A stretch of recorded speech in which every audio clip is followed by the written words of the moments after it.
स्थानिक स्वराज्य संस्थेच्या नगर परिषदेच्या जेमतेम निवडणुका झाल्या आहेत। अचलपुरात न भूतो न भविष्य 14,000पेक्षा जास्त मतांनी नगराध्यक्ष पदाचे उमेदवार विजय झाले आहेत। तर माझ्यासोबत सन्माननीय आमदार प्रवीण भाऊ ताळ्यात। प्रवीण भाऊ, ज्या पद्धतीने लोकांनी मतदान केलं आहे, केंद्रात आपलं सरकार, राज्यात आपलं सरकार, पालकमंत्री आपला, आमदार आपला, नगराध्यक्ष आमदार, शहराच्या विकासासाठी कोणतं दिशादर्शन राहील आणि कोणतं योगदान राहील आणि कोणत्या प्रकारे आयडियल शहर निर्मितीसाठी आपला प्रयत्न राहील? हे बघा, सरकार आहे, वरती पण सरकार आहे, महाराष्ट्रात पण देवेंद्रजी साहेब फडणवीस साहेबांचं सरकार आहे आणि मी सुद्धा सरकारचा एक घटक म्हणून काम करत आहे। आणि दुर्दशर्करा म्हणजे योग म्हणजे असा की नगराध्यक्ष सुद्धा भारतीय जनता पार्टीच्या निवडून आलेलं पहिल्यांदा कित्येक वर्षापासून, आणि त्यांच्या धुमतीला 9 नगरसेवक निवडून आलेले आहे। अतिशय सामान्य कुटुंबातील नगरसेवकांना आपण तिकीट दिल्या होत्या आणि त्याच्यातूनच याची फलश्रुती आहे। जनतेचा निर्णय मान्य करावा लागतो शेवटी, अशी गोष्ट आहे। नाही, पण विकासासाठी आपलं नवीन आयडियल काय राहील? आपल्याला आता शहराला काहीतरी आयडियल मार्गावर न्यावं लागणार आहे बाबा। गोष्ट अशी आहे की जे प्रलंबित प्रकल्प आहे ते पूर्णत्वास नेत आहे। ड्रेनेज सिस्टीम आहे, त्याच्यानंतर जो DPR नवीन बनणार आहे पुढील 20 वर्षाचा, त्याच्या संदर्भात सुद्धा काही होणारा जिल्हा असल्या कारणाने त्या होणाऱ्या जिल्ह्याच्या दृष्टिकोनातून अनेक पावलं उचलावी लागणार आहेत।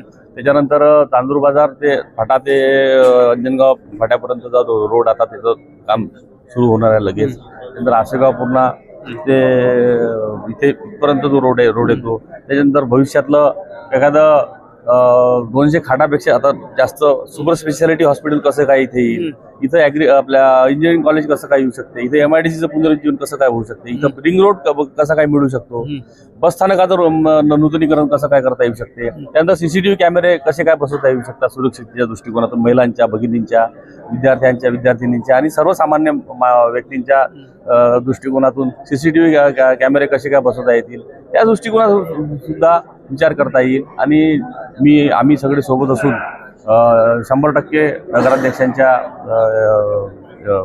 नेतृत्वात जे नगरसेवक काम करतील त्यांना सुद्धा त्यांच्या प्रभागात जास्तीत जास्त कामं आणि ज्या आपल्या ह्या प्रशासनाला जे म्हणजे आपल्या जे नगरविकास नगर परिषदचे जे प्रशासन आहे किंवा जे आमचा 9चा गट, 10चा गट आणि नगराध्यक्ष यांच्या सोबतीला जे अपक्ष वगैरे जे काही सोबतीला येतील त्यांना सुद्धा त्यांच्या प्रभागात जास्तीत जास्त निधी कशा प्रकारे मिळवले जातील आणि जास्तीत जास्त निधी देणे म्हणजे काय तर अचलपूरचा सर्वांगीण विकास करणे हाच त्याच्यातला एक अर्थ निघतो। त्याच्यामुळं सर्वांगानं अचलपूर नगर परिषदेचा विकास हा झाला पाहिजे या दृष्टिकोनातून। ज्या पद्धतीनं काही प्रसार सोशल मीडिया तिकडे काही आमदार साहेबांच्या हस्तक्षेपाने काही तिकीट म्हणजे सीटा कमी निवडून आल्या, राजकारणात शेवटी ह्या गोष्टी होतात, पण ज्या पद्धतीने तुमचं याच्यावर काय उत्तर आहे की बा आमदार साहेबाच्या हस्तक्षेपाच्या म्हणजे काही सीटा ज्या त्या कमी निवडून आल्या, याच्यावर तुमची काय हस्तक्षेप पूर्ण केला?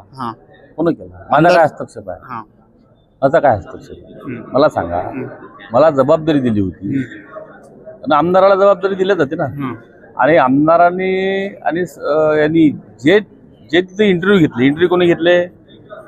अमरावतीच्या समितीने घेतले।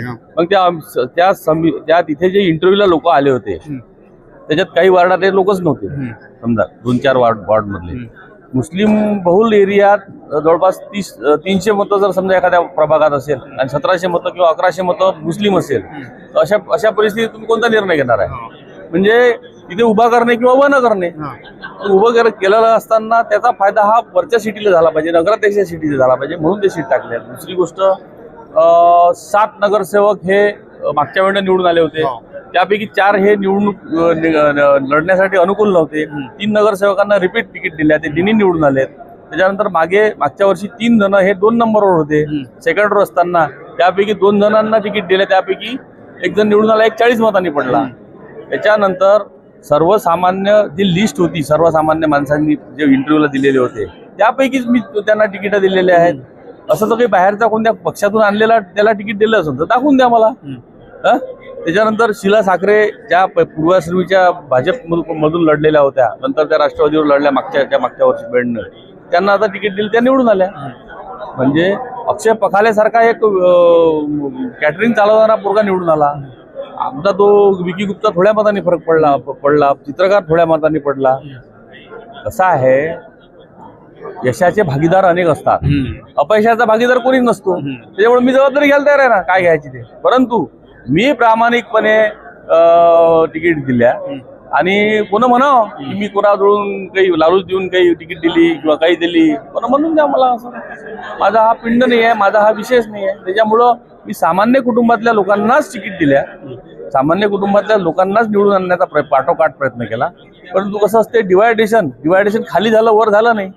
खाली झाल्यामुळे वर झालं खाली नाही झालं, वर झालं खाली झालं नाही. आणि खाली झालं नसल्यामुळं स्वाभाविक आहे 21 सीट मुस्लिम समाजाच्या निवडून आल्या. त्याच्यामुळं मी एकट्याची जबाबदारी आहे असं तर नाहीच आहे ना. काही आमच्या मित्रपक्षांनी सीट टाकल्या होत्या, त्याच्यामुळे विभाजन झालं, त्याच्यामुळे काही सीट पडल्या, 4-5 सीट पडल्या. 15 सीट ह्या 2 नंबरवर आहे, 15 सीट या 2 नंबरवर आहे. मग याला तुम्ही काय म्हणाल, याला तुम्ही म्हणाल काय हस्तक्षेप कसला? हस्तक्षेप म्हणजे जबाबदारी जर माझ्यावर दिली होती तर हस्तक्षेप कोणाचा काय घेणार आहे? जबाबदारी जर माझ्यावर दिली होती तर हस्तक्षेप करण्याचा प्रश्न येतो कुठे? भारतीय जनता पार्टीचे स्थानिक आमदार प्रवीणजी तायडे यांच्यासोबत चर्चा केली आणि चर्चा करून आपले जे 2-3 प्रश्न होते, आपलं काम असते एकदा मनात का मैमय आली ते मैमय आपली उत्तराच्या माध्यमातून आपण घ्यायचं काम करायचं. आमदार साहेबांनी डायरेक्ट सांगितलं आहे की यशाचे वाटेकरी लय होतात, पराजयाचा वाटेकरी कोणच होत नाही. पण इतकं असूनही मी ते गोष्ट इग्नोर करत नाही. आता आम्ही नक्कीच पुढे विचार करू. स्थानिक स्वराज्य संस्थेने निवडणुका, नगर परिषद झाल्यात, आता आगामी जिल्हा परिषद आणि पंचायत समिती निवडणुका, कोणत्या प्रकारचं राजकारण, कोणत्या प्रकारची राजनीती हे सारा पाहायला भेटणार गावरान 91वर.